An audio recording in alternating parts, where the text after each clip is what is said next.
Alors chaque année, Parashat Yitro, ça tombe avec tout Bishvat. Alors on aime bien parler de tout Bishvat, on aime bien parler de Yitro. Mais quel est le lien entre les deux? Ça, c'est une chéla que pas beaucoup se demandent. Bon, mais à part ça, c'est vrai que Parashat Yitro, Zehatzmo, c'est suffisamment riche pour qu'on n'ait pas besoin d'arriver à tout Bishvat. Il y a tellement de choses dans cette paracha, Matan Torah, les 10 commandements, Vaishma Yitro, la Géroute de Yitro, Seudat Yitro, le remèze à la Seudat Yitro pour ceux qui ont le minhag de le faire. Puisque Yitro, il a mangé lechem, il a mangé du pain, il a fait une Seuda avec Moshe Rabbeinu. De là, il y a un minhag de faire une Seuda à cause de plusieurs tsarot et de nissim qu'il y a eu dans les kilotes de Tunisie. Donc une paracha très riche avec beaucoup de sujets, et j'ai vu un nouveau sujet cette année dont j'ai jamais parlé. Alors Bezrat Hashem, on va un petit peu approfondir le sujet de Bet Yaakov, Kotomar les Bet Yaakov. On va lire un petit peu la paracha pour se mettre dans l'ambiance. Bachodesh Ashlishi, donc la 4e montée, Mamash, eh bien, il y a des très belles paroles. Bachodesh Ashlishi, les Tzet Bnei Israël. Le 3e mois de la sortie d'Égypte.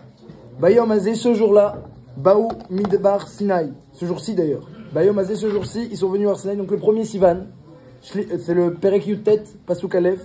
Le premier Sivan, ils sont arrivés au Har Sinaï. Rachid demande ce jour-ci. Il n'y a pas besoin de dire ce jour-ci. On sait très bien, tu me dis le premier Sivan, c'est très clair. Évidemment ce jour-ci, pas ni la veille ni le lendemain, ce jour-ci. Omer Rachid, que c'est pour t'enseigner, disent Chazal, c'est pour t'enseigner que les divrei Torah doivent être Chadashim, doivent être nouveaux à tes yeux, comme s'ils ont été donnés aujourd'hui. Comme ça il ramène Rachid, que chaque jour on doit se voir comme si on était le premier Sivan au Har Sinaï, qu'on arrive pour recevoir la Torah. Voilà, ils arrivent au Sinaï. Alors ça a pris quelques jours avant que Hachem donne la Torah, mais l'arrivée au Sinaï, ça c'est Bayom Hazé. Il faut se voir toujours comme ça, comme le premier Sivan. Et bien c'est marqué, on doit se voir tous les jours comme si on sortait d'Égypte. Ça la Mechilta ramène également. C'est pas que le soir du Seder, mais tous les jours on se voir comme si on sortait d'Égypte. Il n'y a rien de pire que la routine. Quelqu'un qui s'habitue à cette fila, il s'habitue à son chiour tous les lundis, à sa chavruta tous les jours. Après la routine, c'est une catastrophe. De même que dans le couple, dans la maison, la routine aussi, ça abîme beaucoup. Dans le limoud, dans la Torah aussi, la routine, ça empêche bien l'enthousiasme, l'eitlavut. Donc, surtout en cette période de Toubishvat où les fruits se renouvellent, où il y a le nouveau bourgeonnement, eh bien, vadaï que ce rachis-là, il est d'occasion. Ce jour-ci, tous les jours. Imagine-toi tous les jours comme si c'est aujourd'hui le premier Sivan. Tu arrives pour recevoir la Torah. Aujourd'hui, tu arrives pour faire ta première tfila, recevoir la Torah. L'homme, il peut se mettre comme ça, il a assez d'imagination pour se mettre dans la peau de quelqu'un qui commence aujourd'hui, qui débute. Alors ils sont partis d'où? Vaïsoum Refidim. Ils sont partis de Refidim. Refidim, c'est l'endroit où Rafou Yedem Ina Torah, l'endroit où ils s'étaient affaiblis en Torah. Donc la première condition pour arriver à Matan Torah, c'est quitter la faiblesse, quitter la paresse. Refidim, c'est la paresse. Rafou Yedem, ils se sont affaiblis, ils ont été paresseux. Donc ils ont quitté la paresse, ils ont quitté l'endroit de Refidim qui porte le nom de la paresse. Vayavo Midbar Sinai, Vayachom Midbar, Vayacham Israël Negedar. Il a campé Israël au singulier pour nous rappeler également que s'il n'y a pas d'union dans le clan d'Israël, il n'y a pas de Matan Torah. Donc premièrement, il faut Yitrachut, il faut ce renouveau. Deuxièmement, il faut partir de la paresse. Et troisièmement, il faut l'union. Vayichan Israël, Israël a campé comme un seul homme, d'un seul cœur, dit Rashi, en face de la montagne du Har Sinaï. Où Moshe Allah El Elohim, Vaikra Elav Hashem Inahar les morts, où Moshe est monté, Hashem il a appelé. Et qu'est-ce qu'il a dit à Hashem, à Moshe Rabbeinu dans cette 4e montée de la paracha? Et sur ça on va s'attarder. Kotomar les Bet Yaakov, Vetaged livne Israël. Ainsi tu vas dire au Bet Yaakov, à la maison de Jacob, ainsi tu vas enseigner au béné aux enfants d'Israël. La maison de Jacob, les enfants d'Israël, donc tout ça ce sont des termes qui font référence aux Juifs, au clan d'Israël. Mais Rashi précise, c'est pas les mêmes personnes. Bet Yaakov, lorsqu'on dit dans la Torah Bet Yaakov, la maison de Yaakov, il s'agit des femmes. Elou Anashim. Et sur elle, c'est marqué Kotomar. Tomar, la shon raka, un langage doux. Tu parles aux femmes avec un langage doux. Ça, c'est le Bet Yaakov, ce sont les femmes. Vetaged, livne Israël. Béné Israël, ce sont les hommes. Et eux, taged, tu leur parles avec un langage guide. Ce sont les nerfs, les artères, des choses qui sont très dures, qui ne se mangent pas dans la bête, qui sont très dures. Exactement, c'est très dur. Il y a plein de guidim dans le corps. Il y a 365 guidim dans le corps. eh bien, ils sont durs, ils sont tous durs, ils se mangent pas, ils ont pas de goût. Tu leur parles, les Bnei Israël, sans goût, avec dureté. Rashi rapporte, justement, tu leur enseignes onashim, les punitions, dikdukim, les précisions, les détails halachiques aux hommes. Aux femmes, doucement, tu leur parles gentiment, doucement, tomar, la chandraka. Mais t'inquiète, les Bnei Israël, aux hommes, avec dureté. Alors ensuite, la paracha, qu'est-ce qui est marqué? Juste après, Kotomar le Bet Yaakov, Tagel les Israël. Atem reitem asher asiti le Mitzrayim vaesatrem al kanfe nesharim va'avietrem elaye. Vous avez vu ce que j'ai fait en Égypte, dit Hachem. Vous avez vu comment je vous ai porté comme un aigle, il porte ses enfants sur ses ailes. Vous avez vu comment je vous ai porté sur mes ailes. Ve'ata im shamua tishmu bekoli. Maintenant, sachez que si vous écoutez ma voix, ushmartem et beriti, et vous gardez mon alliance, alors qu'est-ce qui va se passer si vous écoutez ma voix et vous gardez mon alliance? Vitemli segula mikolami. Vous serez pour moi une ségoula parmi tous les peuples. Kili kolaretz. Tout est à moi, et parmi tout ce qui est à moi, Kili kolaretz, j'ai tout le monde entier à moi, je vous choisis vous comme ségoula. Le Ramban explique c'est quoi ségoula, qu'est-ce qu'on appelle une ségoula. Il y a plusieurs pérouchim, c'est quoi ségoula? C'est quelque chose qui donne à l'homme du nachat, une ségoula. Quelque chose quand un homme il a mal à la tête, le Midrash dit, il prend sa ségoula, il se sent mieux. Ça c'est un pérouche. Le Ramban il dit ségoula c'est un trésor. Et c'est quoi, comme bidiouk, pas n'importe quel trésor. Dans le Haut-Tsar, comme ça dit le Ramban, dans le Haut-Tsar, dans les trésors du roi, dans la salle des trésors, eh bien, la Ségoula, c'est le trésor le plus raviv, Achi raviv que le roi il a. Le trésor Achi raviv que le roi il a, qu'il serait marqué pour un monde. L'or, l'argent, les diamants, tout ça, le roi il peut échanger, les donner, les vendre, eh bien, selon le besoin. Mais il y a le trésor personnel du roi, celui qui garde dans un coffre-fort dans la salle des trésors, qui elle-même est un coffre-fort. Ce trésor-là, que l'une échangerait pour le monde, ça c'est une ségoula. Hachem dit, regardez, l'Ikolaret, j'ai plein de choses sur terre. J'ai le ciel, j'ai la terre, j'ai plein de choses. Ma ségoula, c'est vous, si vous écoutez ma voix et vous décidez de garder mon alliance. Donc Hachem, il nous présente un petit peu le contrat, parce qu'on est parachat Yitro, on arrive à Matan Torah, on va dire Upana, Sevenishma. Donc il y a un contrat qui se fait avec Hachem. Donc si vous êtes d'accord de rentrer dans l'alliance et d'écouter ma voix, les Bnei Israël se sont convertis à ce moment-là. Conversion de toute l'Israël qui n'avait pas avec certitude un statut de juif pour l'instant. Il y a une certaine conversion. Moshe Rabbeinu a fait une haza. Ve'atem tiuli mamlechet kohanim. À ce moment-là, vous serez pour moi mamlechet kohanim, un peuple de kohanim. Un peuple, tous des kohanim. Kohanim, c'est les serviteurs du roi. Les serviteurs, Kohen, comme un Kohen, comme on connaît, qui sert au Beth Amikdash. Le serviteur personnel d'Hachem. Vous serez tous kohanim. Ve'goy kadosh, un peuple entièrement kadosh. Ele advarim. Voici ce que tu dois dire Moshe. Voici ce que tu dois dire Moshe au Klal Israël. Comme ça, il a dit, eh bien, Hachem à Moshe Rabbeinu. Rashi dit c'est quoi? Elad Varim, voici les choses que tu dois dire au Klal Israël. Omer Rashi. Elad Varim, lo pachot velo yoter. Ne dis pas plus et ne dis pas moins. Lo pachot velo yoter. Ne dis pas plus, ne dis pas moins. Voilà le texte qu'on va étudier aujourd'hui. Et en particulier, ce qu'Hachem a dit, Kotomar le Bet Yaakov, ainsi tu vas parler au Bet Yaakov, aux femmes, au Bet Yaakov. Et ainsi tu vas enseigner les Bnei Israël aux hommes. Et la Kushia que tout le monde demande, beaucoup de Mefarshim Acharonim posent cette question, le Rachaim Akadosh, le Radam Sofer, Ve'od, ils demandent que si Moshe Rabbeinu, eh bien, il doit ni dire plus, ni dire moins. Lo pachot velo yoter. Il doit dire exactement les mots qu'on a lus. Je vous ai tout lu. Vous avez vu ce que j'ai fait en Égypte. Je vous ai porté sur mes ailes, comme un aigle. Si maintenant vous acceptez d'écouter ma voix et de rentrer dans l'alliance, vous serez une ségoula, vous serez des kohanim, un peuple kadosh, et les advarim, voici ce que tu dois dire. Sholim kol acharonim, comment il peut ensuite, Moshe Rabbeinu, respecter la première injonction de parler gentiment aux femmes et de parler durement aux hommes. Kotomar le Bet Yaakov, il faut parler gentiment aux femmes. Vetaged l'ivnei Israël, et parler durement aux hommes. Rachid dit quoi parler durement? Tu leur enseignes les punitions, tu leur enseignes les dikdukim, les précisions. Mais attention, dans la suite de la paracha, 4 pasuk après, Hachem dit à Moshe, attention, pas plus, pas moins. Exactement ce que j'ai dit. Mettez-vous à la place de Moshe Rabbeinu, un peu difficile. Je dois parler aux hommes, je dois parler aux femmes, eux je leur dis gentiment, eux je leur dis les punitions, mais je dois respecter exactement ce que Hachem a dit et ne dire ni plus ni moins. C'est une chidam, Moshe Rabbeinu, comment il a fait. Comme ça, dans tout la chaonim. Ça, c'est la première sheila. Deuxième sheila, le Midrash il demande. Rabbeinu Bechaye, le Midrash avant lui, et beaucoup de Mefarshim s'attendent. Kotomar les Bet Yaakov, les femmes avant les hommes. Kotomar, Bet Yaakov en premier. Kotomar les Bet Yaakov, tu parles au Bet Yaakov, et après t'as gagné, après tu parles aux hommes. Les femmes avant les hommes. B'derachlal, les hommes ils sont plus concernés par la Torah et les mitzvot. Les femmes elles sont Torah de Arbe mitzvot chez Torah. Elles ne servent pas au Beth Amikdash, elles ne font pas les mitzvot positives qui dépendent du temps, comme le lulav, la souka, elles ne sont pas chayavot. Et Od Arbe, toutes les mitzvot qui dépendent du temps. Elles sont seulement chayavot des averot, de ne pas faire les averot, les sourim, et les mitzvot qui ne dépendent pas du temps, comme mezouza, maake, les choses qui ne dépendent pas du temps. Donc elles sont moins chayavot et elles passent en premier. Comme ça, le Midrash, les Mefarshim, les Rishonim, ils se demandent déjà la question. À part ça, le terme aussi Bet Yaakov, on voit que la Torah, eh bien, elle appelle les femmes par le terme Bet Yaakov, la maison de Jacob. Et les Bnei Israël, les hommes, Béné Israël. C'est pas les mêmes termes. Il faut comprendre aussi pourquoi. Et le Lachon Raka, parler gentiment aux femmes, durement aux hommes.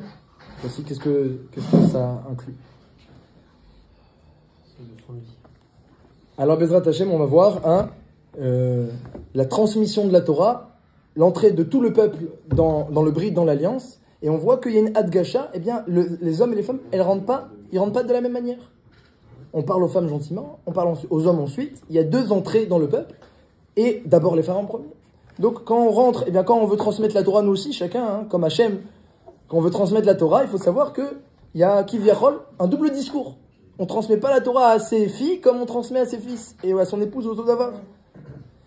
Donc, vadaï que la manière dont Hachem transmet la Torah, c'est aussi directement une leçon pour nous. Et puis, essayer de comprendre comment Moshe Rabbeinu il s'en est sorti avec ce double discours, mais il ne doit pas dire ni plus ni moins. C'est tout à fait difficile. Et le Kesher avec tout Bishvat, si on a le temps, si on arrive, Bezrat Hashem. Alors, le Khatam Sofer, lui, le derrière du Khatam Sofer, c'est d'expliquer, bien tout le texte, il l'explique avec un double sens, justement pour pouvoir expliquer comment Moshe Rabbeinu il a fait. Que Moshe Rabbeinu, il a pu dire exactement les mêmes mots, mais c'est pas la même intonation et c'est pas la même kavana, pas la même intention. Les mêmes mots, quand ils sont pas dits avec la même intonation et pas avec la même intention, eh bien, si vous lisez bien, ils peuvent revêtir un double sens. Ils peuvent revêtir deux sens. Comme ça, il va expliquer le Khatam Sofer. Et Béhémet, avant qu'on rentre dans les détails de son explication, c'est une leçon aussi. C'est une leçon. La manière dont on dit les choses. On peut tout dire, mais la manière, le bon moment, la bonne manière, ça c'est fondamental. Des fois, une chose, c'est nécessaire de la dire, mais parce que tu l'as pas dit au bon moment et de la bonne manière, ça fait un clash. Ça fait une marloquette, une dispute, c'est vrai. Une grande leçon de Shlom Bayit. Quand on est à la maison, il faut trouver le bon moment, il faut réfléchir déjà, qu'est-ce que je dis, qu'est-ce que je dis pas, la bonne mesure, tout ne se dit pas, mais il y a des fois un message à transmettre, parce que sinon... ça fait des problèmes par la suite, ça s'accumule, ça fait des problèmes. Il faut savoir transmettre les choses avec Rochma. Donc il faut choisir ça. Je vais dire exactement cette Nekuda, quelque chose qui peut être reçu, qui peut être entendu de la bonne manière, en passant de la poéma d'avant, si c'est nécessaire, ou je parler gentiment. Et le bon moment, parce que si c'est au moment de la tension, ou devant tout le monde, devant tous les enfants, devant toute la famille, c'est sûr que ce ne sera pas reçu, c'est perdu d'avance. Donc le Chacham, Enav Berosho, il anticipe d'avant les réactions, il anticipe d'avance, le Chacham, et il réfléchit comment il va dire. Donc, d'après le Khatam Sofer, Moshe Rabbeinu a dit exactement les mêmes paroles, mais pas au même moment, et pas de la même manière, et pas avec la même intention. Quand on dit par exemple que le clan d'Israël c'est une ségoula, et le Ramban il dit le ségoula ça veut dire quelque chose que le roi ne serait jamais machlif, pour rien au monde. Pour rien au monde. Alors c'est extraordinaire. Il va voir les femmes Moshe Rabbeinu. Vous allez être ségoula l'Hachem, ségoula. Ségoula. Hachem, il y a des choses tout près, les anges, il est machlif, kol yom les anges. Les olamot, Hachem est machlif, les olamot tout le temps, il est machlif olamot. Dans le Ségoula, combien de olamot il y a des achlafot de olamot? Il n'y a pas beaucoup de choses qu'Hachem ne change pas.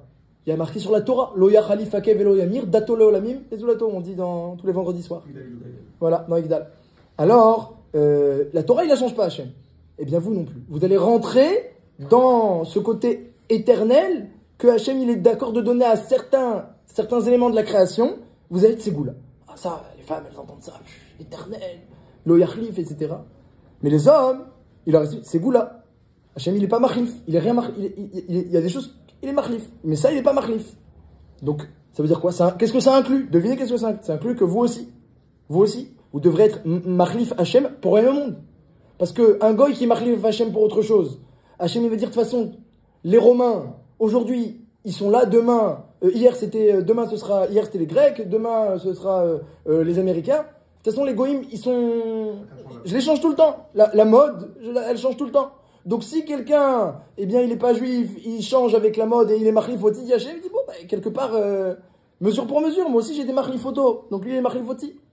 sûr qu'il a une lechatrila, il doit faire les 7 mitzvot de noir, bien que la Gemara dans Bakama, Daf Lametret, elle dit que Hachem il est mevater, parce qu'ils les font pas, donc il a rendu ça enometsu VVOC, que c'est bien de les faire pour un goy, mais eh bien il peut être mevater Hachem. Mais alcool panim, si le goy il est machlif, alors d'accord, c'est moins grave, parce qu'Hachem est machlif photo. Mais toi, on n'est pas machlif photra. Pour rien au monde, Hachem est... Alors toi aussi de l'autre côté. Si tu es machlif Hachem pour autre chose, et on peut te machlif Hachem pour autre chose, ça peut être avodazara à l'époque il y avait Avodazara, ça peut être de l'argent, ça peut être un intérêt matériel. Si tu réfléchis 2 minutes, toutes nos avérotes, hein, eh bien, parce qu'on a été machlif Hachem avec autre chose. Donc regarde, toi, tu es beaucoup plus engagé de ne pas te tromper dans tes actions et de ne pas être machlif Hachem pour un autre intérêt. Alors que le mot ségoula, que Hachem il est rien machlif. Il est rien machlif chez vous. Alors, les hommes ils entendent ça, Hachem il est rien machlif, moi non plus. Déjà, ça te met en garde. Très facilement, on peut être machlif Hachem. Kohanim, le Radam Sofer, c'est magnifique. Un peuple, on est tous Kohanim. Il dit aux femmes, on est tous Kohanim, comme un Kohen Gadol. Tu allumes les bougies de Shabbat. C'est comme si Hachem te compte comme si tu allumes la menorah. Tu mets le shulchan de Shabbat. Tu dis aux femmes, Hachem te compte comme si tu as fait le shulchan du Bet Amikdash. Tu mets le pain sur la table, lechem apanim. Comme ça, il dit le Ben Ishraï. Le Ben Ishraï dit, est-ce qu'on peut mettre les bougies de Shabbat sur la table? Comme le Minag Ashkenaz. Le Ben Ishraï dit non. Parce que Bet Amikdash, la menorah, elle n'était pas karov au shulchan. Donc comme tu as à la maison un Beth Amikdash, et que la femme c'est comme le Kohen Gadol, comme dit le Ben Ishraï, alors forcément il faut que la menorah elle est dans un endroit, et le shulchan dans un autre endroit. Et donc tu enseignes ça aux femmes que tu es un Kohen, magnifique. Puis tu vas voir les hommes, tu dis, Kohanim, hein, Kohanim. Kohanim c'est dire quoi? Que si son vêtement il est trop long, il est trop court, il a servi Chayav Mita, que si il était tamé, il a servi Chayav Mita, que s'il n'est pas venu au Beth Amikdash, alors combien de knasot ils ont eu dans le Mishmar qui arrivait en retard un petit peu à la Avoda. Quand Esav il a vu, c'est quoi la Avoda qu'on donne au premier-né, il a dit, Iné anochi olech lamout, je vais mourir si je deviens Kohen. La mazali Bechora, tu veux que je devienne Kohen? La Bechora, c'est pas pour moi, je te vends tout de suite. Donne-moi les lentilles et on en échange tout de suite. Donc quand on parle de Kohanim, aux femmes on leur dit, vous êtes tous des Kohen Gadol dans la maison. Et aux hommes on leur dit Kohanim, attention, Kohanim, avec tout ce que ça implique. Donc voilà, le même langage, il a... Goy Kadosh, vous êtes un peuple Kadosh, c'est quoi Kadosh? Élevé. Kadosh, Kadosh, Kadosh, élevé, différent. On enseigne aux femmes combien le peuple de Klal Israël c'est Goy Kadosh. On est différent, on est élevé, on n'a rien à voir avec toutes les autres créatures, tous les autres peuples. Goy Kadosh, élevé. Plus élevé que Rachirmen, plus élevé que les Malachim. Plus les Malachim, ils nous demanderont qu'est-ce qu'il fait Hachem, ils nous demanderont des conseils quand ce sera Midgalé, la grandeur du Klal Israël. Les Malachim viendront nous voir. Ils nous demanderont Mapa Alkel. Ka'et Yamer le Yaakov, vous serez le Mapa Alkel. À ce moment-là, comme ça Bilam dit dans sa prophétie, les Bnei Israël, quand ce sera Midgalé leur grandeur, les Malachim viendront leur demander des conseils sur Hachem, pour qu'on leur enseigne un petit peu la connaissance d'Hachem. Donc le Klal Israël, Goy Kadosh, regardez comment Kadosh, ça c'est aux femmes. Après aux hommes on leur dit attention, Goy Kadosh, la Gdusha. C'est quoi la Gdusha? Le Rashi dit, séparé des Harayot, de la nudité, séparé des Averot, dans ce domaine-là. Ramani dit, séparé des motarot, du luxe, et de la matière superflue, et des choses matérielles qui ne sont pas nécessaires. Un homme, il doit se rendre Kadosh, moutarlach, il dit le Ramban. Rends-toi Kadosh, même dans ce qui est permis. C'est très difficile, se rendre Kadosh même dans ce qui est permis. Il faut réfléchir à chaque chose, je peux manger, je peux pas manger, mais c'est moutar, la shgacha, elle est bonne, il n'y a pas de problème. Pourquoi tu manges pas?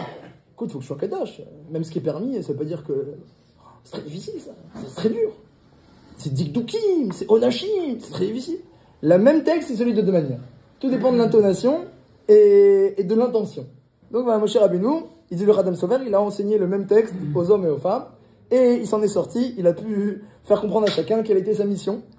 Mais à Daïn, on voit qu'il y a une grande différence dans la manière de parler aux femmes et aux hommes. Il y a une grande différence. Comme ça, il veut expliquer le Radam Sofer. Le Rachaim Akadosh, il explique plutôt que c'est sûr qu'il y a eu un discours, que la Torah, de façon générale, lorsqu'elle était enseignée aux femmes et enseignée aux hommes, elle n'a pas été enseignée de la même manière. Et donc, mettre dans la suite de l'histoire de Matan Torah, Moshe Rabbeinu, il a enseigné aux femmes et aux hommes différemment. Dans ce texte-là, Bémet et Choliot, qu'ils ont reçu le même enseignement. Alors pourquoi on parle des femmes et des hommes? Et on dit voilà, les femmes en premier avec un langage raka, les hommes avec un langage dur. D'après le Rachem Akadosh, c'est un petit peu un remez. C'est un petit peu une allusion à un machal. La Torah, quand elle nous parle des femmes et des hommes, ici, c'est un machal sur comment, eh bien, la Torah, elle doit être transmise. La Torah, elle ne doit pas être transmise. On ne doit pas, eh bien, surtout lorsqu'on a quelqu'un qui débute, hein, on est premier Sivan, on arrive voir Sinaï, on est tous des débutants, là. Premier Sivan, tous des débutants. On arrive voir Sinaï. Comment on parle? Eh bien, d'abord, on parle à tout le monde, d'après le Rachem, à tout le monde. comme si on devait parler à une femme. C'est-à-dire avec un langage doux. Parler gentiment. On parle de la récompense, on parle des choses, on parle de la grandeur du clan d'Israël. Il faut parler avec un langage doux. Comme il dit le Rambam il écrit comme ça. Dans Hilchot Teshuvah, le Rambam il dit comme ça. Il dit, comment un homme il doit faire la Torah et les mitzvot? Avec intérêt, avec un cœur pur. Comment il doit approcher de la Torah et des mitzvot? Alors il dit, le Rambam, de façon idéale, comme ça il dit, donc le but, c'est de ne pas dire, ah moi je vais faire la Torah et je vais faire le mitzvot, pourquoi? Pour recevoir toutes les brachot, et pour avoir une éternité de simcha au lamaba, et pour qu'Hachem ne me punisse pas, et pour pas avoir de klalot, et pour pas aller au Gehinam. Un homme ne doit pas faire la Torah comme ça. Et il dit pourquoi? Il dit, bah, ça s'appelle servir Hachem par ira, bitrilou, avec crainte. Et c'est pas le but. C'est pas le summum, c'est pas le but, c'est pas raoui de s'arrêter là. Il dit, vadaï, dit le Rambam dans les Hilchot Teshuvah, vadaï, qu'on commence comme ça. Il précise. Par exemple, il dit les enfants. On leur demande pas de servir Hachem par amour, les Shem Shamaïm, et comme il va l'expliquer par la suite exactement. Aux enfants, on leur dit, il y a la récompense, et il y a les brachot, et vécu heureux, ils ont beaucoup d'enfants, parce qu'ils peuvent pas comprendre. Ils peuvent pas comprendre qu'un homme, il doit arriver à la perfection, la pureté de cœur, et servir l'Ishma, et sans penser à rien d'autre, et vivre avec Emouna. Un enfant ne peut pas comprendre tout ça. Donc aux enfants, on enseigne comme ça. Aux femmes, il dit le Rambam aussi, aux femmes, on leur enseigne la facette de la crainte. La facette de la crainte qu'il y a les récompenses, il y a les punitions, les deux s'appellent la crainte. Alors, penser et aux récompenses et aux punitions, ça s'appelle servir Hachem par crainte, parce que j'ai peur d'avoir les punitions, et aussi j'ai peur de ne pas avoir la récompense. Donc ça s'appelle servir Hachem par crainte, ça s'appelle pas par amour. Par amour, c'est quand c'est pour Hachem lui-même, ou pour la Torah elle-même. Mais dès que c'est pour autre chose, ça s'appelle par crainte. C'est pas seulement les punitions, la crainte. La récompense, ça s'appelle aussi la crainte. Et donc, il dit aux femmes aussi. Aux femmes, eh bien, elles n'auront pas forcément le da'at nécessaire, parce que c'est marqué dans la Gemara datan kala, elles n'auront pas forcément le da'at nécessaire pour arriver à servir Hachem, les Shem Shamaïm. Datan kala. Donc, c'est la première étape, mais c'est pas le but. Alors, comment on doit servir Hachem, dit le Rambam. Voilà comment un homme, il doit, eh bien, aspirer à servir Hachem. L'homme, il béné d'avar baolam. Pour aucune raison baolam. Pas pour des raisons, pour des cheshbonot. L'homme, il béné ira taïra. Ara'a. Pas par peur de recevoir des mauvaises choses. Lo kedeleya reshtova. Pas pour recevoir une récompense ou même l'olamaba. Alors pourquoi? Et là, Osea emet, mi pene chez emet. Il fait la vérité parce que c'est la vérité. L'amour de la vérité, l'amour de la droiture, l'amour de ce qui est bien, l'amour de ce qui est juste. Il réfléchit. Regarde comment la Torah, elle est émet, veyativ, venachon, vekayam, veyachar, veneman. Il réfléchit un petit peu comment la Torah, elle a tous ses attributs. Elle tient, elle est éternelle, elle est authentique, elle est droite, elle est réfléchie, elle est posée, elle est structurée. Tout ce qui est marqué, elle est agréable. Tout ce qui est marqué sur le Emet, dans cette bracha-là de Emet Veyativ. Eh bien, il fait cela parce que c'est le Emet. Pour la Torah, pour les mitzvot elles-mêmes et pour Hachem lui-même. Et après, sauf à Tova Lavo, il sait qu'il y aura les brachot, il y aura le Tova, il y aura le Lamaba. Il sait. Mais c'est pas pour ça qu'il fait. C'est pas dans cette intention-là. Avada, et que Chachamim ils ont dit, mitor shelo lishma balishma. Il faut commencer avec un intérêt pour arriver à la voda d'Hachem pure. Mais voilà à quoi un homme il doit aspirer. Alors Omer Aor HaChaim, que d'après ça on peut expliquer la Hakdama, pourquoi on a fait devancer les femmes aux hommes. Parce que Bémet, aux femmes et aux hommes, Moshe Rabbeinu il va dire deux discours complètement différents. Mais là la Torah, elle vient te montrer comment la Torah elle doit être transmise. Lorsqu'on transmet la Torah, t'enseignes Hachem, on transmet la Torah, on parle d'abord gentiment. On présente les récompenses. On ne doit pas parler directement les Shem Shamaïm. C'est trop difficile, il ne faut pas sauter les étapes. Un homme, il n'est pas intéressé naturellement à écouter des ordres d'Hachem. Ça va pas être Mosher Roto naturellement. Ce qui est Mosher naturellement, c'est la Avera, c'est la matière. Il y a un Yetzara naturel. Mais là, c'est pas naturel. Alors justement, présente les choses gentiment. Montre la grandeur de la chose. Et ensuite, une fois que tu as parlé à tout le monde comme à un Bet Yaakov, comme aux femmes, eh bien ensuite, tu as gagné l'Israël. À tout le monde même. Tu pourras parler ensuite, enseigner même aux femmes. Tu pourras enseigner ensuite un deuxième niveau. Ce qu'on appelle Ahavat Hashem, l'amour d'Hachem, Ahavat Torah. L'amour d'Hachem pour Hachem lui-même, l'amour de la Torah pour la Torah elle-même, l'amour de la vérité pour la vérité, l'amour des mitzvot parce qu'elles sont bonnes. Ça, c'est dans un deuxième temps. Donc, d'après ça, l'ordre, eh bien, c'est allusif. C'est allusif. C'est pour dire, comme on le dit dans les Shem Yichud, Bitrilo ou Chimou. On commence par la crainte et ensuite on arrive à l'amour. On ne peut pas être qu'au fait à l'amour. Bitrilou ou Chimou. Rav Yesler, il dit, Akol, après, il y a un degré d'amour encore plus grand, après, il y a un degré de crainte encore plus grand. Mais ça, c'est encore une autre histoire. Ira Toro Mimut, comme ça dit le Messie des Jérémie. Alcool Panim, Ça, c'est le Seder Advarim. Le Seder Advarim, de parler à tout le monde avec gentillesse, avec douceur au départ. Maintenant, il y a encore d'autres réponses qui expliquent que Behemet, Moshe Rabbeinu, il a parlé aux femmes en premier. Dans le Midrash, c'est Nira Mamash, que Moshe Rabbeinu s'est adressé aux femmes en premier. Le Midrash, il dit que, viens apprendre comment Hachem il se conduit. Il y avait le Har Tabor, la montagne de Tabor, c'est une montagne très grosse. Le Har Carmel aussi, qui était Chachouv. Ils ont dit, non, on va avoir la Torah sur nous. Hachem a dit, non, moi je veux pas le Har Tabor, je veux pas le Har Carmel, toutes les grandes montagnes. Har Sinaï, le plus petite. Anava. Hachem lui montre la Anava, l'humilité. Ensuite, quand Hachem voulait parler à Moshe Rabbeinu, il y avait toutes sortes d'arbres, le cèdre du Liban, les arbres les plus grands. Hachem il dit non, moi je veux parler dans un buisson. Basséné, un buisson. Tout petit, avec des pics comme ça, c'est pas agréable là-bas, parce que Hachem c'était pas agréable pour lui le Shiboud Mitzrayim, dans un buisson. Donc comme ça il dit le Midrash, Hachem il laisse tomber la Gahava, il laisse tomber Anava. Alors aussi, lorsqu'on reçoit la Torah, on pourrait dire j'ai reçu la Torah, tu te rends compte, Goy Kadosh, Mamilchet Kohanim. Hachem dit, je parle aux femmes en premier. Pourquoi? Les femmes, elles font kavod à leur mari. Donc elles se mettent en dessous. Une femme normale, elle fait kavod à son mari. Même chez Aman, eh bien, elle essayait de faire kavod sa femme. Ça marchait pas toujours, mais elle essayait. Alors, Al Kol Panim, les femmes elles font kavod à leur mari. Al Kol Panim, théoriquement. Donc, dit Hachem, moi. Et pourquoi? Parce que c'est le kavod de la femme. Qu'elle ait un mari chachouv, à ses yeux, c'est le kavod de la femme. Elle est contente qu'il y ait quelqu'un d'important dans sa maison, qui dirige, qui aide. Le mari, c'est. Et elle est contente de ça, la femme. Depuis que Hachem il a fait la klala sur Adam et Chava, c'est comme ça le derech normal. Ve'uim shalbach, c'est marqué dans la Torah. C'est lui qui dirige. C'est le derech normal depuis la klala. Alors, de Chava. Donc, eh bien, Hachem il dit je parle aux femmes en premier. Ça veut dire quoi? Anava, je parle aux femmes en premier. En plus, puisque la femme, elle fait kavod à son mari, alors comme ça dit le Beit Halevi et d'autres Mefarshim, s'il avait parlé Hachem aux hommes en premier, on n'aurait pas su si les femmes elles acceptent la Torah. Parce qu'une fois que l'homme il a accepté la Torah, la femme elle a dit oui, mon mari il a dit oui. Mon mari il a dit oui. Comme ça dit la Gemara dans Vavatra, si une femme elle fait une transaction et que le mari n'est pas au courant, elle peut dire après attends mais moi je voulais faire ça pour mon mari, j'étais pas sérieuse. On doit d'abord demander au mari. Si une femme moi j'ai fait pour mon mari. Nachatroua rasti les balais. Donc, on peut pas savoir, une femme on peut pas savoir ce qu'elle pense. Si on demande au mari, le mari dit oui, elle va dire oui. Moi, je vais savoir mon mari. Donc, on demande en premier aux femmes leur avis, qu'est-ce qu'elles en pensent, comment elles perçoivent la chose. Et ensuite, on demande aux hommes. Non. Donc, Hachem, il nous montre ici le derrière de la Hanava et de donner de la Chashivut. Eh bien, aux femmes. Il y a une Chashivut qui est donnée ici. Et puisqu'on parle justement de cette Chashivut, il faut savoir bidiouk quelle est la Chashivut de l'homme et quelle est la Chashivut du Bet Yaakov au sein de la maison. C'est pas le même rôle. Alors, l'homme, il est plus dans les mitzvot, l'homme, il est plus dans la Torah. La femme, elle est plus à la cuisine, normalement, et à la maison.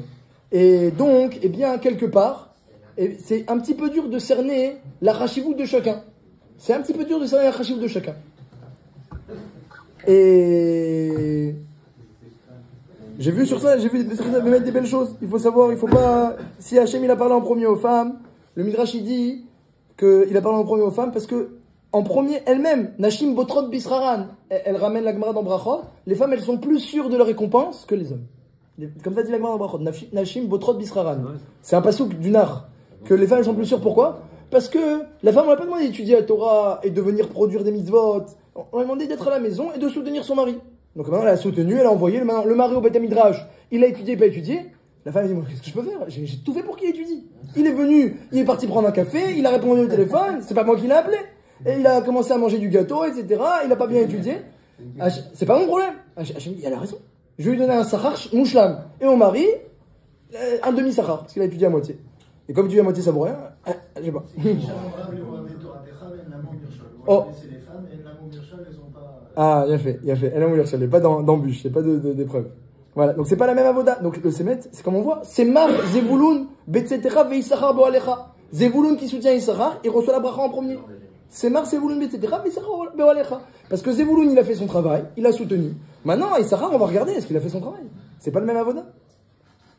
Donc le Sachar, l'avoda des femmes, la Gemara, elle dit, il faut savoir que les femmes, eh bien, le Bet Yaakov n'a pas moins de strouillots que les hommes, n'a pas moins de strouillots que les hommes. La Gemara, elle dit qu'il y a écrit L'Antril Leo Havai Yesh.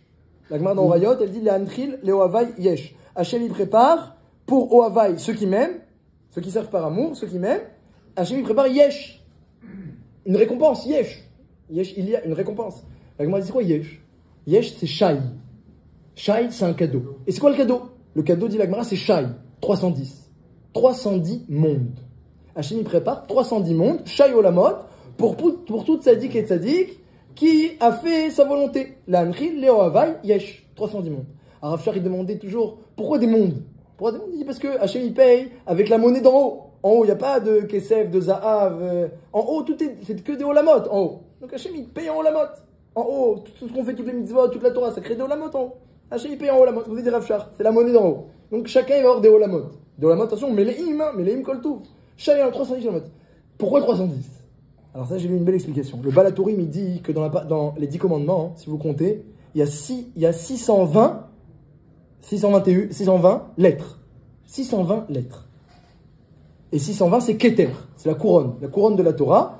Le nombre de lettres des 10 commandements, c'est 620. 620, évidemment, ça fait référence aux 613 mitzvot de Oraita et aux 7 mitzvot des Rabbanan. Il y a 7 mitzvot que Rachamim ont rajouté, mis à part les halachot et les embranchements de chaque mitzvah d'Oraita. Mais 7 mitzvot Gmurot, comme Adlakat Ner Chanukah, Netilat Yadim, des mitzvot que Rachamim ont rajouté, et Rouvin, eh bien, il y en a 7.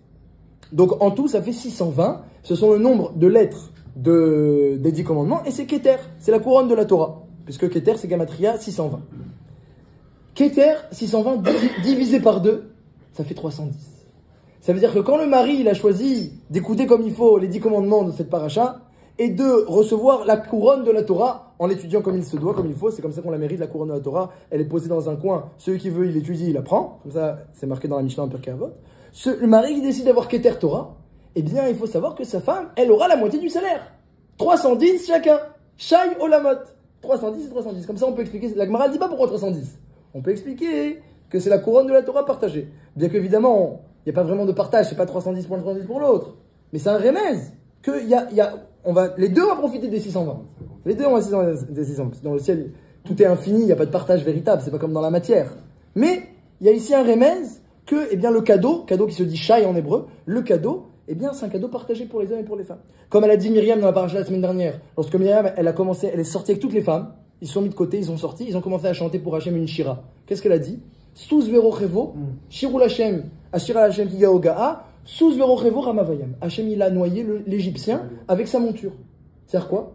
Ça veut dire que celui qui a agi pour le mal et sa monture, les deux, ils ont eu le même sort. Myriam, elle a fait allusion ici, parce que c'est la seule phrase qui est marquée dans la Torah. Dans la shira des femmes, il n'y a que cette phrase-là qui est marquée. Il y en a qui disent qu'elles ont fait toute la shira. Mais la seule phrase qui est marquée, c'est cette phrase-là, dans la Torah. Vata'an la Myriam. Myriam, elle a répondu aux femmes. Shiru l'Hachem kigaogaa, shir Hachem kigaogaa, sous revo ramavayam. Hachem, il a noyé la monture, ça veut dire quoi? Regarde, quand il y a quelqu'un qui supporte quelqu'un d'autre, les deux, il leur a vu le même sort. Donc pareil, nous, on est à la maison, on est dans la cuisine, on supporte les maris. Il faut savoir qu'on aura le même sort que le mari. Peut-être mieux même, la Gemara d'Ambrachot. Nashim Botrot Bisra. C'est ce que dit la Gemara également dans Masechet Sota. La Gemara dans Sota, elle raconte que la femme Sota qui a trompé Chazvé Shalom, Chazvé Khalila, son mari,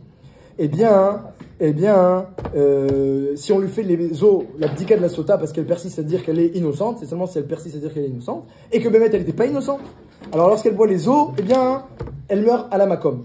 Elle explose. Enfin, elle meurt comme ça, pas explose mamache, mais elle se décompose. Alors la Gemara, elle dit que sauf une femme qui a un srout. Une femme qui a un srout meyuchad, elle est kdosha beofen meyuchad. Les os qui contiennent le nom d'Hachem, pourtant effacés, avec la klala, ne peuvent pas l'atteindre. Alors elle devient un petit peu comme ça, khalasha, on voit qu'elle est un peu khalasha, mais jusqu'à 3 ans, ça lui fait rien. Rien qu'au bout des 3 ans, les os. Alors que pour les autres femmes, qui n'ont pas ce srout-là, tout de suite, elle meurt à la makom. Comme elle raconte la Gemara dans Yerushalmi, qu'il y a même une femme qui a envoyé sa sœur, qui était sa sœur jumelle, pour boire à sa place, parce qu'elle avait fauté, la sœur elle a bu, après elle a embrassé. Même la goutte d'eau qui restait sur le visage de la sœur jumelle, ça a touché l'autre directement. Comme ça raconte la Gemara dans Yerushalmi. À Golpanim, pour la femme qui a un srout, ça lui fait rien. Elle reste comme ça, un peu khalasha comme ça, ça lui fait rien. C'est quoi le srout? Alors la Gemara demande, c'est quoi le srout? C'est quoi le srout dans la Gemara? Elle dit, oula, c'est quoi le srout? Oula, c'est le srout de l'imoud Torah. Parce que si, elle dit comme ça, si tu dis que c'est le srout d'une mitzvah, ça ne peut pas durer pendant 3 ans. Parce que kiner mitzvah, vetora or. La bougie, la mitzvah c'est comparé à une bougie, et la Torah à la lumière. Donc si c'est le srout d'une mitzvah, qui comparait une bougie, ça peut durer le temps d'une bougie. Donc le temps de l'accomplissement de la mitzvah et pas plus. Donc ça peut pas lui durer 3 ans à la femme, ce srout-là. Donc forcément, dit la Gemara, c'est le srout de la Torah. Qui Torah or, elle est comparée à la lumière qui est infinie, qui est éternelle. Elle aussi, elle a cette femme, elle a un srout qui peut lui durer longtemps. Et on va dire, c'est pas possible. Parce que la femme, elle n'est pas Metsuva Veosa, elle n'est pas obligée d'étudier la Torah. Donc même si elle devient Talmid Chacham, elle connaît toute la Torah Kula, pour elle, ça ne lui vaudra pas. Ça vaudra pas. Parce que quelque chose où on n'est pas Metsuvé, on n'est pas ordonné, ça ne peut pas valoir. Ça ne peut pas valoir autant, ça ne peut pas lui faire cet effet-là. La Gdusha, la vraie Gdusha, elle vient quand on fait la volonté d'Hachem. La volonté d'Hachem. Donc si la femme, elle a étudié la Torah, aussi Kadosh qu'est la Torah, vu que c'est pas la volonté d'Hachem, ça ne peut pas lui apporter cette grandeur-là. Alors, il m'a dit ça raison. Alors, bon, elle ramène une marloquette sur le srout de la mitzvah, est-ce qu'il protège que du Yetzara ou même des souffrances. Sur le srout de la Torah, tout le monde est d'accord que ça protège des souffrances et du Yetzara, des deux. Ça protège des malheurs et du Yetzara, le srout de la Torah. Avec la marloquette, c'est est-ce que c'est seulement au moment où on étudie ou même après. Bon, et une fois qu'elle a raconté le srout de la mitzvah, comment il est plus petit que le srout de la Torah, alors la Gemara, elle conclut, forcément il faut dire que c'est le srout de la Torah, mais pas que la femme elle a étudié, et là qu'elle a laissé son mari à l'étudier, et qu'elle a envoyé ses enfants à l'étudier. Et donc on parle d'une femme qu'elle a soutenu son mari dans l'étude, et ses enfants les a envoyés au Talmud Torah, au Cheder, comme il fallait, elle a poussé pour qu'ils aient les meilleures écoles et les meilleurs limoud, donc les enfants ils sont pleins de Torah, et le mari plein de Torah grâce à la femme, et bien la femme, elle a en elle le Keter Torah, elle boit les eaux amères, ça lui fait rien. Elle perd pas son srout si elle trompe son mari. Elle perd pas son srout si elle trompe son mari. Ça c'est une mitzvah. Ça c'est une mitzvah. Non, elle est interdite à la makom, elle doit divorcer à la makom. Alors chez moi c'est ça que les eaux amères vont vérifier. Les eaux amères. Puisqu'elle n'a pas de conséquences immédiates. Non. Nous on a vu seulement l'isolement. Ah, très bonne question. Non, elle a une conséquence immédiate. Elle est khalacha comme ça. Mais elle meurt pas. La femme qui a un srout, elle a une conséquence immédiate. On voit qu'elle a fauté. Vous avez raison. On voit qu'elle a fauté. Elle devient un peu verte comme ça. Mais. Elle explose. Non. La femme qui a un srout, non. Ça peut lui durer 3 ans. 3 ans qu'elle est khalacha comme ça. Ah ouais? Ouais. Mais alors que les autres, elles explosent. Et après les 3 ans. Ah, qu'est-ce qui se passe? Je sais pas, Bidiouk. Après 3 ans, je sais pas ce qui se passe. Elle meurt, mais je sais pas comment. Donc... Ça veut dire une femme qui met ses enfants en train qui soutient son mari, etc. Elle en arrive quand même à tromper son mari. C'est Louis Tsouya. La Gemara, quand elle donne des exemples, c'est pas des histoires qui se sont passées. Béhémet, il n'y a pas eu beaucoup de sotas dans l'histoire du clé Israël, et les sotas qu'il y a eu, c'est sûr qu'elles sont mortes tout de suite. Mais Louis Tsouya dit la Gemara, il y a des femmes qui peuvent avoir un srout, parce que Chachamim ils savent. Ce srout-là, c'est le srout de la Torah, dit la Gemara, et pas la Torah d'elle-même, mais la Torah de son mari et de ses enfants. Et il faut savoir ce que ça pourrait faire, au cas où. Hein, on va pas s'arrêter au Echitimtse, voilà, on va pas s'arrêter au Echitimtse. On cherche pas des histoires courantes, on cherche à expliquer tous les cas possibles. Donc, Chaz v'shalom, elle est punie, elle est séparée de son mari, elle est punie de mort, il n'y a pas de vaccin sur des choses graves comme ça. Mais Al-Kol Panim, au passage de cet exemple, Meyouchad, comme tu as souligné, de cet exemple un peu comme ça, hors du commun, on voit le srout de la Torah. On voit le srout, regardez ce que dit le Nefesh HaChaim. Il faut savoir ça, il faut enseigner aux femmes à la maison. Les femmes, elles ne savent pas ce srout-là qu'elles ont. Parce qu'elle il n'y a pas écrit qu'elle encourage son mari, tu sais. Il n'y a pas écrit qu'elle dit, ah, va étudier. Elle laisse son mari. Elle attend qu'il revienne le soir du Beth Midrash, elle laisse son mari étudier. Elle lui montre qu'elle n'est pas con, elle lui dit, Rachidi donne le reshoot, dans Brachot, elle donne le reshoot, et ici elle attend qu'il revienne le soir. Elle montre pas d'opposition. C'est Gvar Maspik. Et les enfants, non, c'est plus difficile. Les enfants, il faut les amener, elle s'occupe des enfants, il faut les amener au Cheder, au Beth Midrash. La femme, elle a encore plus, dans les enfants, encore plus une part Chachouva. Hein, j'ai eu dans pas mal de Acharonim que le Icar du srout de la femme, Bolamaba, c'est les enfants. C'est pareil. Le Nefesh HaChaim, il dit quelque chose, il faut enseigner aux femmes, les femmes elles ne savent pas leur srout. Il dit comme ça, le srout de la Torah. Omer à Nefesh HaChaim Perek Lamed, Chardalet, chapitre 30. Il faut savoir, la Ma'ala, la supériorité de la Torah, qui s'appelle Or, la lumière, par rapport à toutes les mitzvot, qui s'appellent une bougie. Omer Nefesh HaChaim Kar. La Gdusha de la Torah. Évidemment pour les hommes qui ont une obligation de l'étudier, ou pour les femmes qui ont permis à leur mari et à leurs enfants, parce que c'est ça leur mission. La Gdusha de la Torah, Yetera, elle est plus grande que toutes les mitzvot. Comme c'est marqué en Pirkei Avot, Meromamto al kol ha-ma'asim, il est marqué en Pirkei Avot. Un homme, il est élevé au-delà de tous les ma'asim, dit le Nefesh HaChaim, ma'asim tovim. Quand il étudie la Torah, il est élevé au-dessus de tous les ma'asim tovim. Écoutez bien ce qu'il dit. Si c'était pas marqué en Nefesh HaChaim al pi ha-Zohar, je l'aurais pas dit. Chez Gamim Kiyem Adam Kol Atariag Mitzvot Kulan. Un homme, il a fait toutes les mitzvot. Kulan. Beshlemut. avec perfection. Bekol pratehem, avec toutes les dikdukim, bechol dikdukem, avec tous les détails et toutes les dikdukim. Ou bekol kavanot, avec toutes les kavanot du pshad, les kavanot du hari, il a fait tout.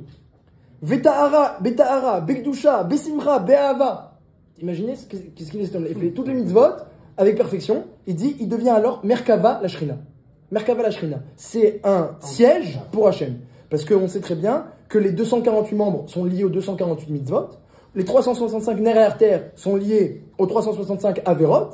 Et on a dans le corps, d'après la Maseret Ohalot, 613 os différents. Donc c'est lié aux 613 mitzvot aussi. Donc lorsque l'homme il fait toutes les mitzvot avec perfection, eh bien chaque membre il est mitkadesh bekdushat Hashem. Il devient Merkava la Shrina. Comme les Avot, Avraham, Yitzhak et Yaakov, la Shrina elle réside sur lui. Bechol Evarav, dans tous ses membres, il réside Hashem. Ou Bechol Ze, Im Kolze, malgré tout cela. Ein Aror ve Dimion Klal, Gdushat ve'or ha-mitzvot, les Godel ve'otsem, Gdushat ve'or ha-Torah. Im Kolze, avec tout cela, cet homme-là, il a fait toutes les mitzvot de la Torah avec perfection, avec crainte, avec amour, dans tous les détails. Eh bien, c'est incomparable avec la Gdusha et la lumière qui se dégage de n'importe quelle étude de Torah. Pourquoi il faut abandonner alors la Torah pour le mitzvah? Exactement. C'est ça qui est extraordinaire. C'est extraordinaire. Il y a la grandeur de la Torah et il y a ce qu'Hachem nous demande de faire. C'est ça, c'est à quoi ça ressemble, c'est très simple. C'est très simple à quoi ça ressemble. C'est exactement l'être humain. C'est exactement l'être humain. L'être humain, si je te demande, à toi, qu'est-ce qu'il faut faire dans un cas où un homme, il est malade et il faut le soigner, c'est pikuach nefesh. Est-ce qu'il faut aller à l'hôpital ou aller au Beth Midrash? Tu dis, t'es fou quoi? À l'hôpital, pikuach nefesh. Il faut le soigner cet homme-là. Mais il faut soigner quoi? Tu vas soigner son corps ou tu vas soigner sa neshama? Je vais soigner son corps. Pikuach nefesh. On aime le Shabbat. Tu me dis, est-ce que je vais au Beth Midrash? C'est évident. Voilà. Les mitzvot, c'est exactement comme l'être humain. C'est évident que la gdusha de la neshama, la gdusha que tu vas prendre au Beth Midrash, elle est plus grande que la gdusha du corps. C'est évident. Si je te demande entre la neshama, l'étincelle d'Hachem, et ton corps, qui est une BMA, qui est un vrai animal, les membres, c'est une BMA, il y a des tavot de Behemoth. C'est quoi le plus kadosh, ta neshama d'Hachem ou ton corps animal? Qu'est-ce que tu compares? Alors pourquoi tu vas à l'hôpital quand il y a pikuach nefesh? Évidemment. La neshama, elle est plus grande, elle est plus importante, elle est plus kadosh. Mais le corps, eh bien, il a des obligations. Et quand il faut aller le soigner, il faut s'occuper, parce que c'est la base. C'est la base. C'est lui le bassis de la neshama. Donc on doit s'occuper du bassis pour arriver au tachlit, au but, qui est la neshama. Autodavar, les mitzvot et la Torah, c'est autodavar. Les mitzvot, elles sont keneged le corps. La Torah, elle est keneged la neshama. Donc les mitzvot sont des actions matérielles. La gdusha des mitzvot, elle n'est pas dans le lulav ou dans le hétrog. Ce sont des fruits, à part les tfilines, qu'il y a une gdusha dans les tfilines, mais c'est une exception. Mais derrière là, les mitzvot, c'est pas une gdusha dans la mitzvot. C'est rare, les mitzvot où il y a une gdusha dans la mitzvah. D'où elle vient la gdusha? Asher kideshenu bemitzvota vetzivanu. La gdusha, elle vient parce qu'on fait l'ordre d'Hachem.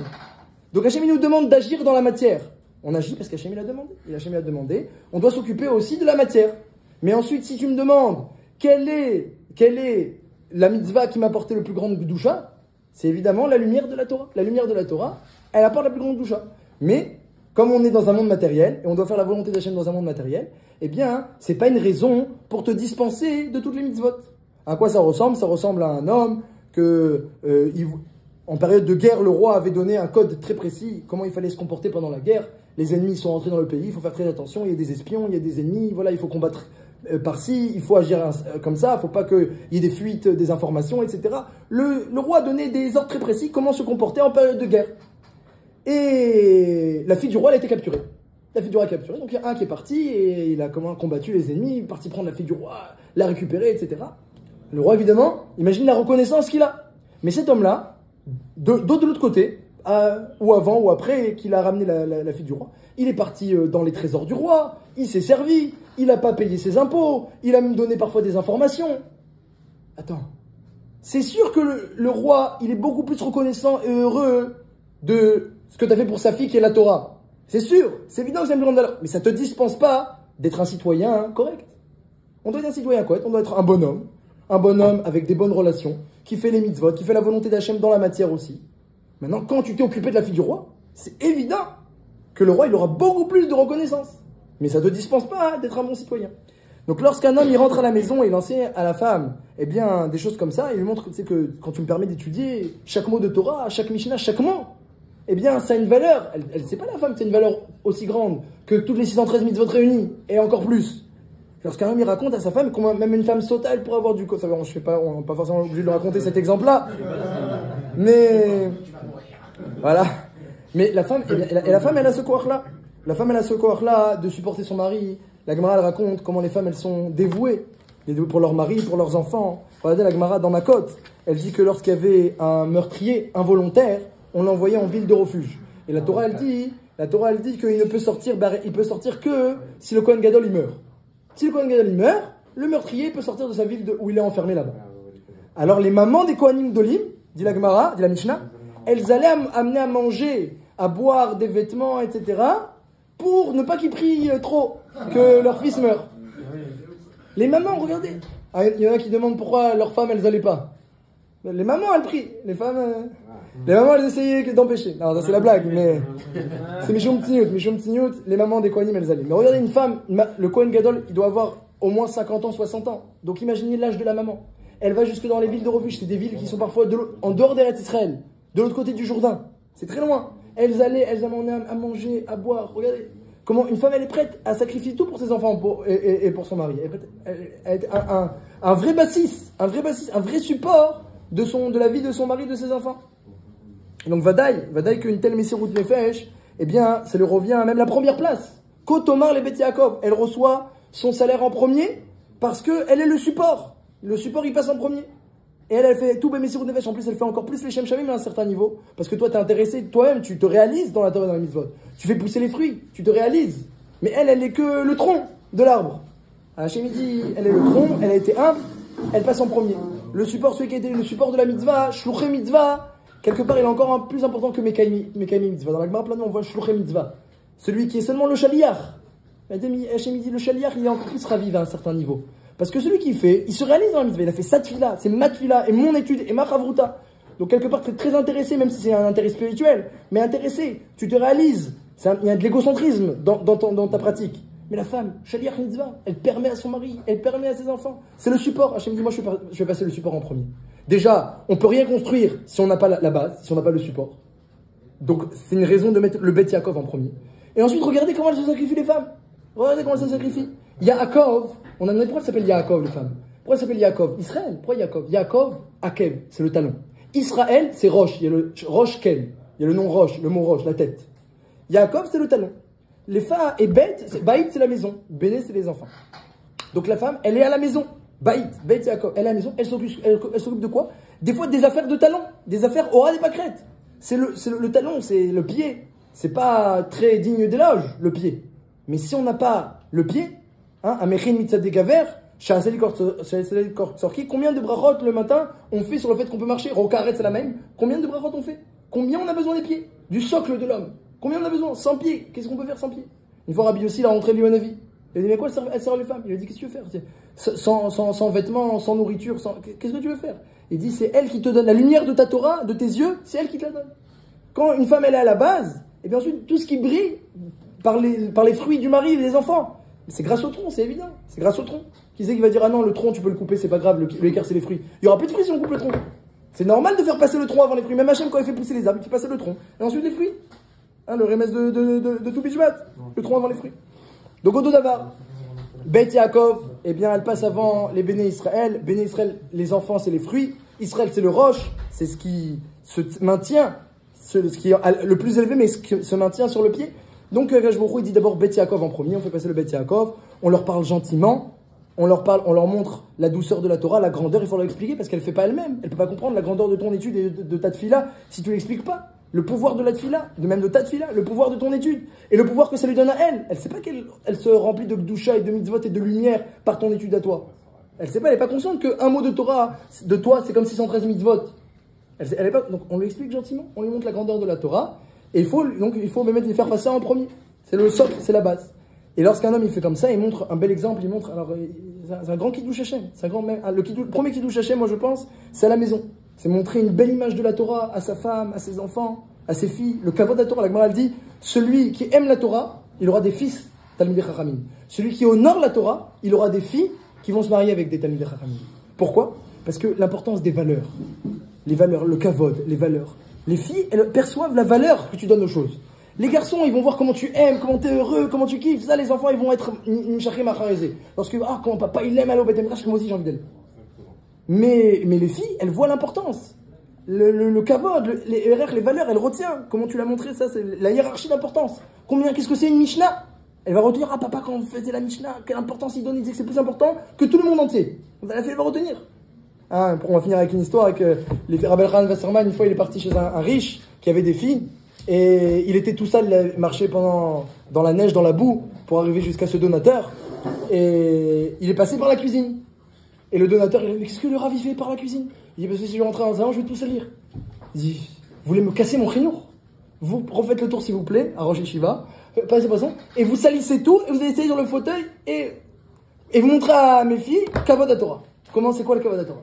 Il est repassé par le salon, il a fait le tour, il a bien tout sali comme il faut, pour montrer que ça, on a tous les fauteuils, tout l'argent et tout, mais Alvaï que Rabbi Elchanan Wasserman, il s'assoit dessus. Hein? Dans le Sefer du patron avant tout, Rabbi Seferman là-bas, il avait reçu une fois Rabbi Elchanan Wasserman, les chaises elles étaient cassées, mais comme Rabbi Elchanan il s'était assis dessus, il disait à ses filles, on change pas les chaises. Rabbi Elchanan Wasserman il s'est assis sur cette chaise, on la change pas. Mais elle est cassée, on la change pas, on la met. Regarde, c'est un monument. Rabbi Elchanan Wasserman il s'est assis sur cette chaise, c'est devenu un monument. Ça, et après, le riche, il a tout perdu, parce que les Cosaques, ils ont tout pris, il a tout perdu. Tout ce qui lui restait, c'est ses deux filles. Elles sont mariées avec des grands rabbinis, mais ça lui a donné toute sa vie. Il a eu c'est ce qui lui est resté Bassov. Ce qui lui est resté Bassov, c'est les valeurs qu'il a données à ses filles. Donc ça, c'est, bien, montrer la grandeur de la Torah au Beth Yaakov. Rabbi Chaim Shomer, Ratzak Ajouchot Zebetzre de Ferah, Irba Lahem Torah Zot, Shnemar, Adonai Chafetz, Ematzitko, Yagdil Torah, et Yadir.